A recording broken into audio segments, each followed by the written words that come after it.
हरे कृष्णा, राधे राधे। आप सबका वेलकम है वृंदावन सखी में। आई होप आप सब खुश होंगे, बढ़िया होंगे और हमारी तरह ठाकुर जी की सेवा में मदमस्त होंगे और ठाकुर जी की कृपा का अनुभव भी कर रहे होंगे। तो फ्रेंड्स, हम आज इस विषय में बात करेंगे कि गले में जब हम तुलसी माला धारण करते हैं, जो कंठी जिसको कहा जाता है, कंठी को हम धारण करते हैं, तो क्या कंठी को धारण करने वाला जो व्यक्ति होता है वो लहसुन प्याज खा सकता है? तो इसके लिए बहुत सारी मन में कन्फ्यूज़न होती है, बहुत सारे संशय होते हैं, क्योंकि तुलसी जो एक पवित्रता का प्रतीक है, तुलसी जो है एक भक्ति का प्रतीक है, तुलसी तो हमारे साक्षात ठाकुर का प्रतीक है। तो मन में बार बार संशय आता है, बार बार प्रश्न आता है, क्या हम तुलसी धारण करने के बाद लहसुन प्याज खा सकते हैं? क्योंकि जो हम जब तुलसी धारण करते हैं, कुछ लोग तो गुरुजी से तुलसी धारण करवाते हैं, कुछ लोग भाव में भक्ति में आके ठाकुर जी की प्रसन्नता के लिए ही तुलसी को धारण करते हैं।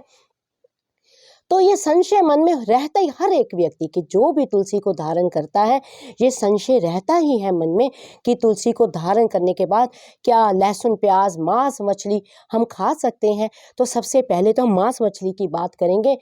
देखिए, मांस मछली तो हम तुलसी धारण करने के बाद कतई नहीं खा सकते हैं, क्योंकि वो एक हिंसा है। किसी भी एक जीव को, जो जिसको भगवान ने जीवन दिया है, उसको आप मार के उसको खा रहे हैं, उसका मांस खा रहे हैं, ये अधर्म है, ये पाप है। तो तुलसी धारण करने वाले व्यक्ति को कभी भी किसी भी प्रकार का मांस मछली यानी नॉन वेज नहीं खाना चाहिए। ये सबसे बड़ा पाप नहीं, ये महापाप है। जिसको जीवन देने का अधिकार आपको नहीं है, उसको मारने का अधिकार आपको किसने दिया? यानी ये नहीं कि आप मार के खा रहे हैं, लेके आप मार्केट से आ रहे हैं, लेकिन आप खा रहे हैं इसीलिए तो उनको मारा जा रहा है, आपके स्वाद के लिए तो उनको मारा जा रहा है। अगर सब खाना ही छोड़ दे तो बेचारे बेजुबान जानवर है, उसको कोई क्यों मारेगा? जब बाजार में बिक्री ही बंद हो जाएगी तो उस बेजुबान, देखो ना, उसके पास तो जुबान भी नहीं है, वो बेचारा जब उसको मारा जाता होगा तो किस कदर उसके अंदर पीड़ा होती होगी। तो ये महापाप है। मांस मछली मदिरा का सेवन तो तुलसी धारण करने वाले व्यक्ति को कभी भी नहीं करना चाहिए, क्योंकि तुलसी इतनी पवित्र है। जिस तुलसी अगर अंग पे लग जाए, कहते हैं आपने तुलसी धारण करी हुई है, तो तुलसी जब आप स्नान करते हैं, जब वो आपके शरीर पे तुलसी का जल लगता है तो आपका तन पवित्र हो जाता है। आपका कंठ, तुलसी को जब आप धारण करते हैं, आपका कंठ पवित्र हो जाता है। इतनी पावन है तुलसी और बहुत ही बड़ी मान्यता है तुलसी की। जब तक तुलसी दल हम ठाकुर जी के भोग में नहीं रखते हैं, तब तक ठाकुर जी हमारे भोग को ग्रहण नहीं करते हैं। ठाकुर की प्रियतमा है तुलसी, ठाकुर की प्यारी है तुलसी। ठाकुर जो भगवान हमारे नारायण हैं, उनकी पत्नी है माँ तुलसी, ठाकुर जी को अति प्रिय है माँ तुलसी। उसी तुलसी की कंठी जब आप धारण करते हैं तो इस बात का आप विशेष ध्यान रखें, मांस मछली मदिरा, ये इन तीनों का सेवन तो आप कतई ही नहीं कर सकते हैं। और दूसरा प्रश्न आता है लहसुन प्याज का। तो देखिए, कहा तो ये जाता है कि लहसुन प्याज भी तुलसी धारण करने वाले व्यक्ति को नहीं खाना चाहिए। और क्योंकि जो लहसुन प्याज में ऐसे कोई बुराई नहीं है, आयुर्वेद में इसको अमृत भी कहा जाता है, बहुत बड़ी औषधि कहा जाता है। अगर आप गूगल करें या आयुर्वेद की कोई बुक पढ़ें या किसी वैद्य को पूछें, तो आपको इनके कई प्रकार के गुण बता देंगे कि लहसुन प्याज जो है कितना गुणकारी है, कितने इसके गुण हैं। आपके शरीर के अनेकों रोगों को ये मिटा देता है। लेकिन शास्त्रों में इसको तामसिक कहा गया है। अब इसको तामसिक क्यों कहा गया है, इसके पीछे भी कई कथाएं हैं। मैंने कई बार आपको पहले भी बताया है। जो लहसुन प्याज है, एक कथा तो ये आती है कि भौमासुर जो राक्षस था, जब उसका वध किया गया तो उसके रक्त से पैदा हुई है, जो उत्पन्न हुई है मैसूर की दाल, उसके गले की हड्डी से प्रकट हुआ है लहसुन, उसके मांस से बना है प्याज। इसीलिए इसको, राक्षस से इसकी उत्पत्ति हुई है, इसलिए इसको अशुद्ध माना गया है। और एक कथा ये भी आती है, जब सागर मंथन हुआ तो जब भगवान ने मोहिनी रूप लिया तो प्यारे अमृत पिला रहे थे देवताओं को, तो उनमें एक राक्षस था राक्षसों में एक राक्षस था राहु। जब राहु पहचान गया ठाकुर जी को कि ये मोहिनी रूप में जो इतनी सुंदर स्त्री है, सबको अमृत पिला रही है, ये कोई और नहीं है, ये साक्षात नारायण है, ये हमारे साथ छलिया है, छल कर रहा है, ये तो देवताओं को पिला रहा है, राक्षसों को दे नहीं रहा है।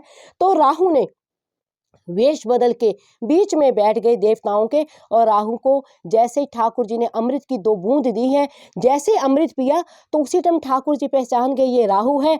तो ठाकुर जी ने जैसे 2 बूंद जो राहु के भीतर गई, इतने में ठाकुर जी ने सुदर्शन चक्र चलाया और राहु का गला धड़ से काट दिया।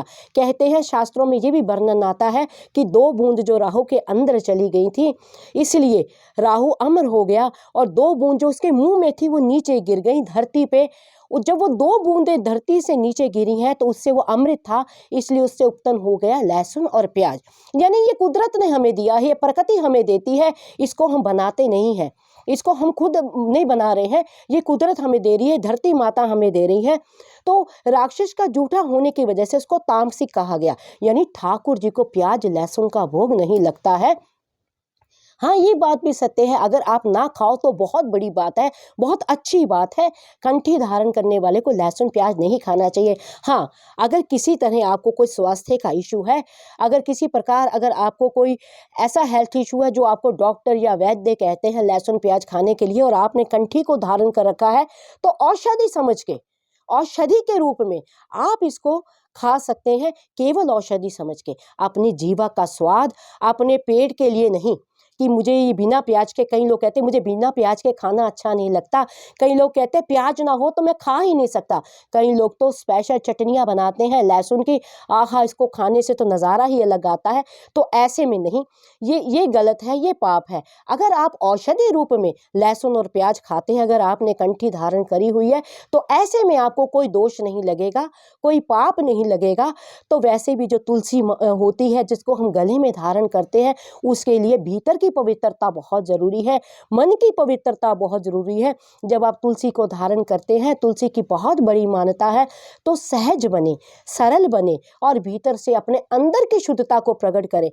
तो लहसुन प्याज खाना ना खाना बहुत बड़ी बात नहीं है। हाँ, लेकिन मेरी बात का आप गलत अर्थ ना निकालें, ठाकुर जी को लहसुन प्याज का भोग नहीं लगता है। ठाकुर जी को आप कभी भी भूल के लहसुन प्याज ना दें कि आप कहें कि आप तो कहते थे कि कोई बात नहीं औषधि रूप में खा लें, तो भगवान को किसी औषधि की जरूरत नहीं है। आपने ठाकुर जी को जो लहसुन प्याज का भोग तो कतई भी नहीं लगाना है, और हो सके तो कंठीधारी अगर आप हैं तो आप भी लहसुन प्याज का उपयोग ना करें। हाँ, फिर भी अगर आपको औषधि रूप में खाना है, मान लीजिए आपको, जैसे कहते हैं हृदय रोग का जो पेशेंट होता है उसको लहसुन खाने से बहुत लाभ मिलता है, ये जो भी है, मैं तो आयुर्वेद नहीं जानती हूँ, मैं पढ़ी लिखी नहीं हूँ, आयुर्वेद मैंने सुना है। यानी मतलब अगर आपको किसी तरह का स्वास्थ्य का कोई इशू है तो आप औषधि रूप में इसको खा सकते हैं, लेकिन स्वाद के रूप में इसको आप ना खाएं। तो आई होप आपके भीतर जो शंका होगी उसका निवारण हो गया होगा, क्योंकि अधिकतर कई लोग मुझे पूछते हैं दीदी हमने कंठी धारण की हुई है, क्या लहसुन प्याज खा सकते हैं, हम ठाकुर जी को लहसुन प्याज का भोग लगा सकते हैं? तो कतई भी नहीं, ठाकुर जी को लहसुन प्याज का भोग नहीं लगता, इसको तामसिक भोग कहा गया है। तो लहसुन प्याज में वैसे कोई बुराई नहीं है, इसको मसालों में ही गिना जाता है, लेकिन ठाकुर जी को लहसुन प्याज का भोग नहीं लगता है। फिर भी अगर आपके मन में किसी प्रकार का संशय हो, कोई जिज्ञासा हो, कोई क्वेश्चन हो, कोई क्वेरी हो, तो मुझे आप कमेंट बॉक्स में लिखें। जितना मैंने संतों से सुना है, जितना मैंने रसिकों के संग में पाया है, जितना मैंने ठाकुर जी के प्रेम में पाया है, उसी के अकॉर्डिंग मैं आपके प्रश्नों का उत्तर आपको देती हूँ। आई होप आपको ये वीडियो अच्छा लगा होगा। अगर ये वीडियो आपको अच्छा लगा हो तो इस वीडियो को लाइक करना, शेयर करना, सब्सक्राइब करना ना भूलें। हरे कृष्णा, राधे राधे।